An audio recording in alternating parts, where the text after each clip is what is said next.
good people. Now today is our fourth lesson on Mahororo. And I indicated the meaning of Mahororo. So this Mbira is a family. These are the voices of the kids, of the children. These are the voices of the women. And these are the voices of the men. That's what Mahororo means. The voices of the male baboons. So that's Mahororo. But what we've done up to now is just define a basic structure where we're playing the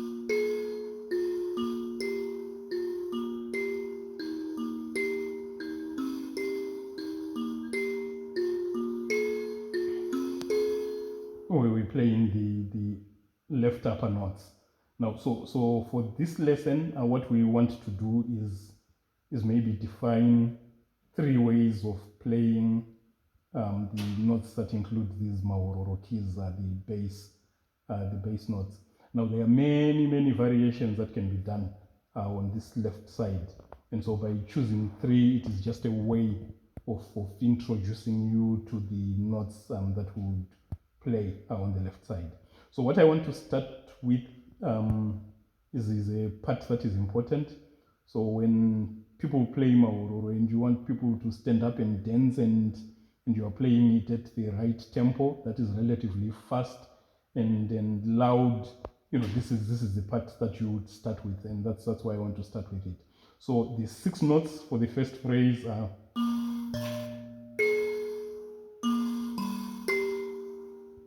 again. So that's the first phrase. And then the second phrase, again. And then the third phrase,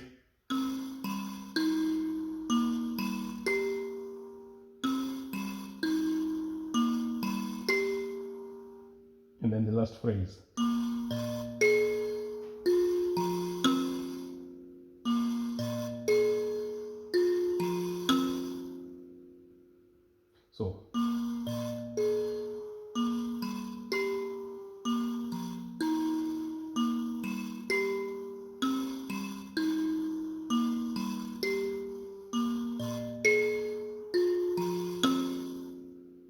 So you choose the netete part that you are comfortable with, the basic one, and so we're playing alternating.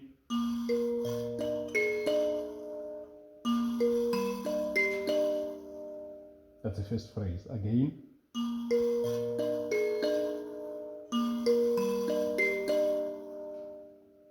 Second phrase.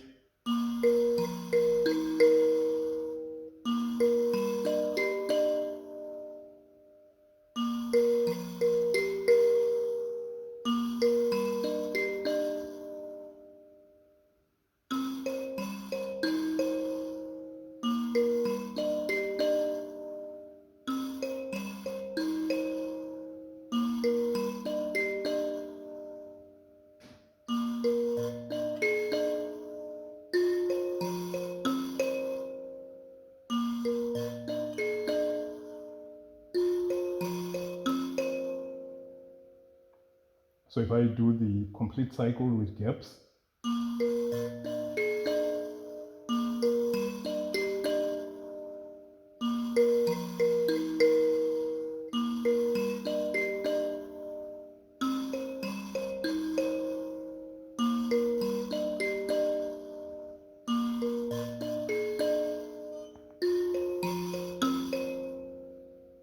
with complete phrases,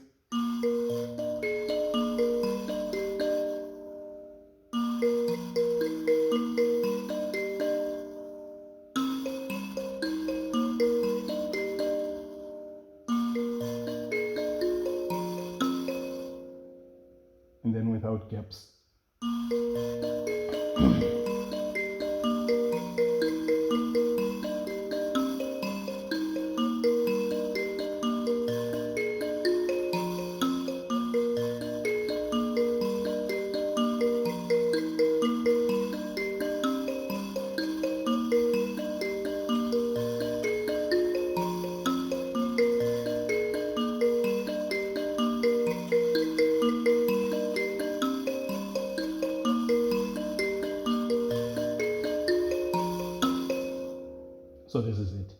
this is an important part, and once you can play this, then you can incorporate everything that you've learned of these metatails. So you could start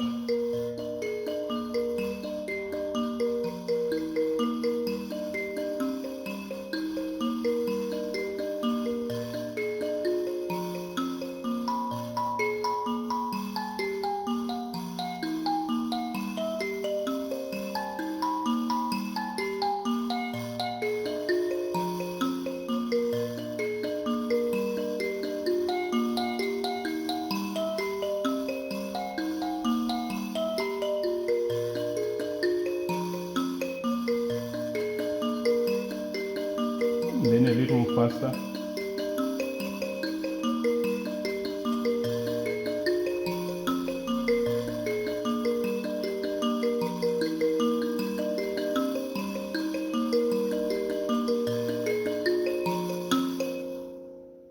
So this part is important. Now there are ways of softening it a little bit, and by softening it means not using this L1 here. But what I've taught, you can take that as one part. But some people skip this L1. It softens the playing, so you would go, and then you avoid again L1 and you go. So.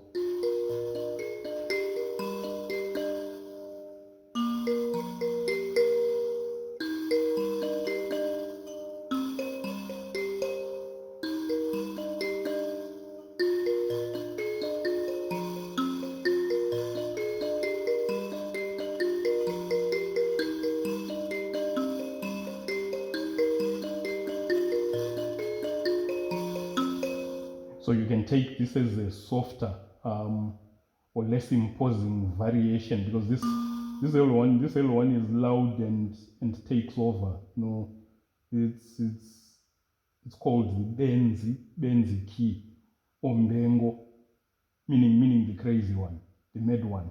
And then so sometimes it is fine to play it.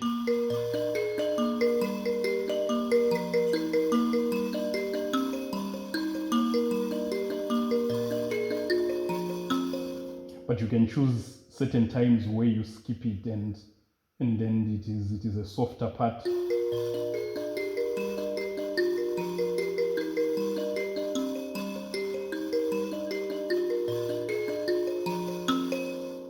Okay, so this is a variation of the same part that we've played. Now the additional steps here are just to make more use of this B1, so the first phrase. And so instead of going, you go back to B1. And then the third phrase, instead of, you go back to B1.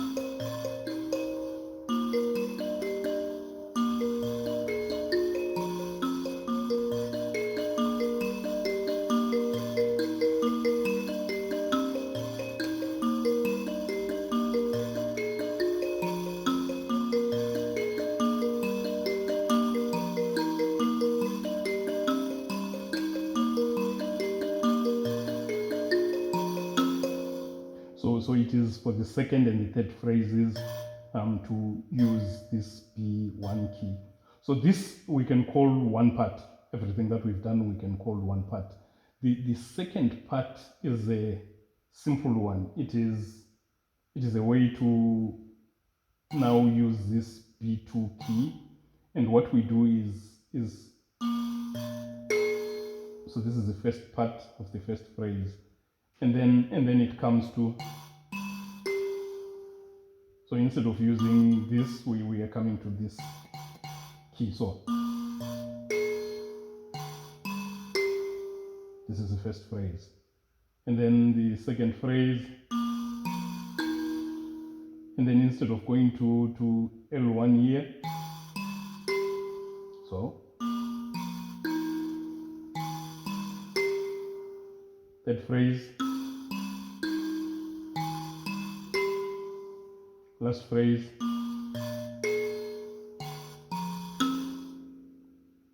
full cycle.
So it's the use of this key in the first and last phrases, and the use of this key in the second and third phrases. And then the third part is to change slightly the second and third phrases. So we could play the first phrase, and then the second phrase we go.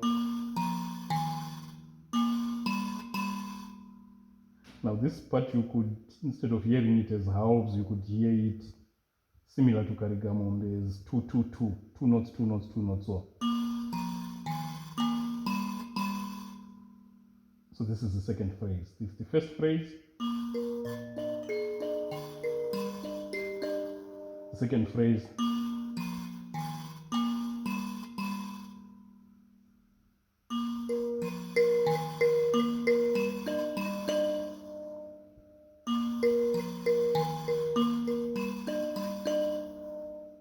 The third phrase.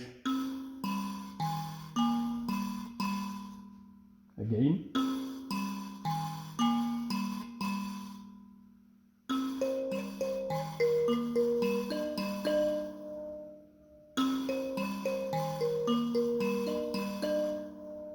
And then the last phrase, we go to what we're playing. So we start again, the first phrase.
that's it.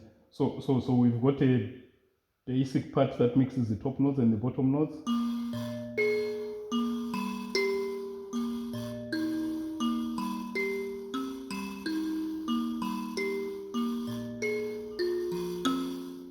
And then we've got a variation that softens it by avoiding L1.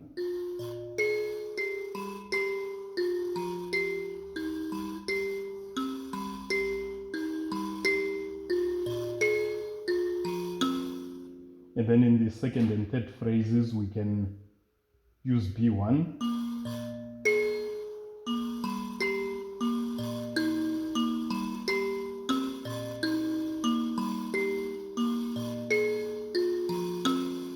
So this is one important part. And then in addition to that is now use of this B2 key.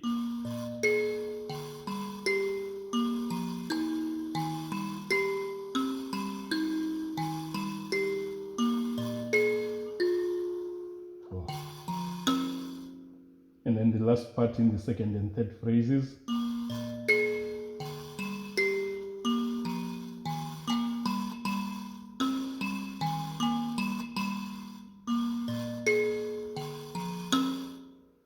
So these are important parts to start playing these bass notes, and then have some variations. And then whatever you can play of these netetes, you incorporate while you are playing these basses. And I think that's sufficient material to start Kushaura Mahororo. You start from the top, you enjoy the netetes, and then you get into the bass notes.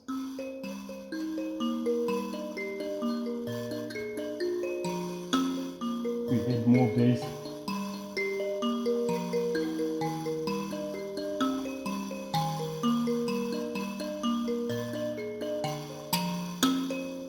And so once we're playing these basses, we are now coming to the meaning of Mahororo, which is these bass notes. But when we do the kutsinira, then you'll see, because the kutsinira layers additional basses on these that we're already playing, and Mahororo is one of those songs where if you really want to thump the basses, that's the song you can play.